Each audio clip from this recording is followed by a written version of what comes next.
Bugün çislak 2024 yıl 7. ayının 22. gün haftaga Düşenbe vatandaşı. Endi hazır prezident saylam Cumhuriyetçiler Partisi'nin namzadi sabık prezident Donald Trump'ın ma'un prezident bop koldaş bulup degендek. Ma'un prezident bop Aksaray'a kirdiğin kişi tallap elingan kişi J.D. Vance efendi. Müşkaten Wisconsin ştatı ötküzülgen Cumhuriyetçiler Partisi'nin partiye vekiller kurultaydı sözlügen nutuk. Şu sözlüğü mesleğe hazır yetkizme. Bu materyal şekilde vatandaş. Sayılan namzatı sabık prezident Trump'ı ma'un prezident bulup tallap elingan Vance, J.D. Vance, ma'un prezident namzatlığı körüstülüş bilen nutuk sözlep bunda körsetdi. Emgekçilerinin menfaatini qoğdayman. Xabar mundaq başlandı. Devlet Meclisi, Federatsiyeli Kengeş Palata azası J.D. Vance 7. ayının 17. gün tüncü qitim Cumhuriyetçiler Partisi'nin ma'un prezidentlik namzatı körüstülügen bir peytde bütün memleketke özünü tonuşturdu. Vance mundaq görsetdi. Agar saylanıp qalsam, emgekçiler sınıfının menfaat üçün kuraş qılıman. Vance yana mundaq görsetdi. Beijing Amerika'nın menfaatini qurban qılıp, boy devletke aylanmaqçı bulup atıdı. Biz Amerika'nın menfaatini qoğdaymiz. 39 yaşlı J.D. Vance, Wisconsin ştatı ötküzülgen Cumhuriyetçiler Partisi'nin kurultayda ma'un prezident namzatlığı körüstüldü. O yüzünü tanıştırıp mundaq dedi. Yaş vaxtımda Amerika Deniz Armiyası quruqluq çıkıp can qılğıçıla qismida hizmet qıldım. Kanun institutunu okup tamamladım. Yelo Kanun İnstitutunu okup tamamladım. Ondan Kengeş Palata aza bulup saylandım. Sergüzeşlerini sözlep öttü. Muavin prezident namzatı Cumhuriyetçiler Partisi'nin J.D. Vance. Vance takitlep mundaq görsetdi. Prezident Trump'ın tercümalı en addi, bek addi. Hem şundaq ulu. Efendimle, hanımla biz volkuçsinin taleplerine maslaşmayız. Bu eğer şu arkencuma vatandaş bu volkuçsinin taleplerine maslaşmayız. Efendimle, hanımla biz volkuçsinin taleplerine maslaşmayız. Biz emgekçiler sınıfı üçün hizmet qılımız. Vance'nin taşqi siyaset teşebbüsü mundaq. Wisconsin'de ötküzülgen Cumhuriyetçiler Partisi memleketler kurultayda ma'un prezidentlik tallap elingan sabık prezident Donald Trump'ın növbetdeki Cumhuriyetçiler Partisi namzadının muavini J.D. Vance özünün taşqi siyaset doğrusida fikri ve teşebbüsünü mundaq şərhledi. Biz hakikaten dikkat kıldıgan mesele Cungo meselesidir.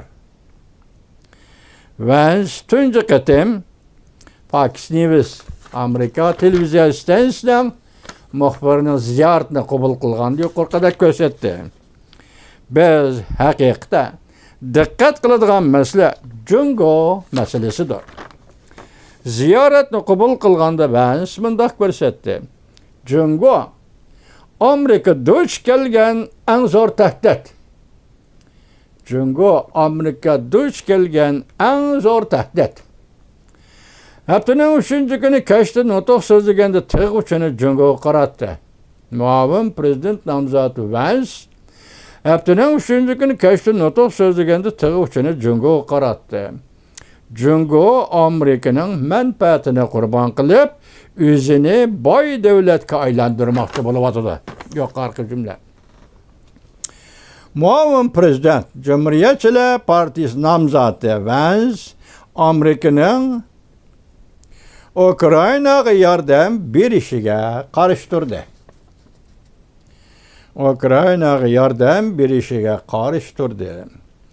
Washingtonning diqqat kuchini Yevropadan Osiyoga yo'tkab kelishni umid qildi. Mana aytdi, markaziy yadrolıq siyasetçi mi anlap durumcu vatandaş. Muavin prezident namzatı Cumhuriyetçiler Partisi'nin J.D. Vance, Amerika'nın Ukrayna'ya yardım berişiga qarshi turdi. Washington'un dikkat kuchini Yevropadan Osiyoga yo'tkab kelishni umid qildi. Vance ziyorat davomida mundaq ko'rsatdi. Donald Trump Moskva ve Kiev bilen suhbatlashdi. Hozir endi Kiev bilan so'zlashdi. Tilpin badi degan xabar keldi. Video film shaklida torbetiga. Qaysi to'g'rida to'xtaldi, mazmunlari to'g'risida gap yo'q, so'zlashdi dedi. Biroq qo'yilgan mavzu nima desangiz, hozir Ukrainaning prezidenti Zelenskiy suhbat masalasida yumshab ketdi degan bir jumla keldi vatandosh. Endi hozir maya davatida Vance muavin prezident namzatı Vance deydi. Rossiya ve Ukrayna urushini tezda oxirlashtirdi. Donald Trump Moskva ve Kiev bilan suhbatlashdi. Rossiya ve Ukrayna urushini tezda oxirlashtirdi. Amerika'nın diqqatini Amerika'nın oldidagi ciddi mesele, Jungo meselesiga markazlashtirdi. Bu bir abzas qaltis gap ekan vatandosh, ha? Anlayıp öten yani biri. Vance mundaq keldi. Ziyorat davomida mundaq ko'rsatdi. Donald Trump Moskva ve Kiev bilan suhbatlashdi. Rossiya ve Ukrayna urushini tezda oxirlashtirdi. Amerika'nın diqqatini Amerika'nın oldidagi ciddi mesele Jungo meselesiga markazlashtirdi. Muavin prezident namzatı Vance mundaq hisobladi. Importni cheklash orqali tuvan maoshni yuqori ko'tarish, tuvan maoshni yuqori maoshga ko'tarish orqali shirkatlarning isrofchiligiga qarshi turish, ishchilar sinfiga yordam qilish.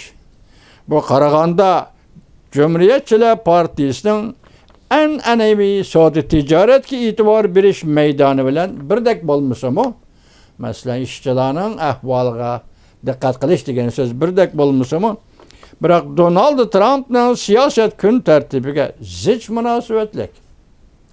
Biroq Donald Trumpning siyosat kun tartibiga zich munosabatlik. Muavin prezident nomzodi Vance, J.D. Vance, saylovchilar yangi bir yo'l tanlab, saylovchilarning yangi bir yo'l tanlab olishiga aydakchilik qildi. Osiyodan ya Yevropada yo'tkab kelish, Amerika Qo'shma Shtatlarining diqqatini Yevropadan yo'tkab kelib Osiyoga markazlashtirish. Osiyoga markazlashtirgan Jungoga markazlashtirish. Jungoga markazlashtirish. Amerika'nın oldidagi ciddi mesele Jungo meselesi. Jungo meselesiga markazlashtirish.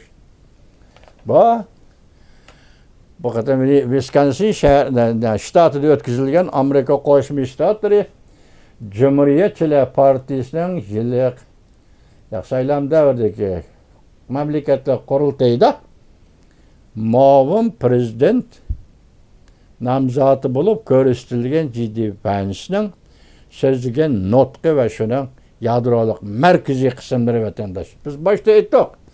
Her iki partiyanın oğul kız farzandlari Amerika'nın oğul kız farzandlari.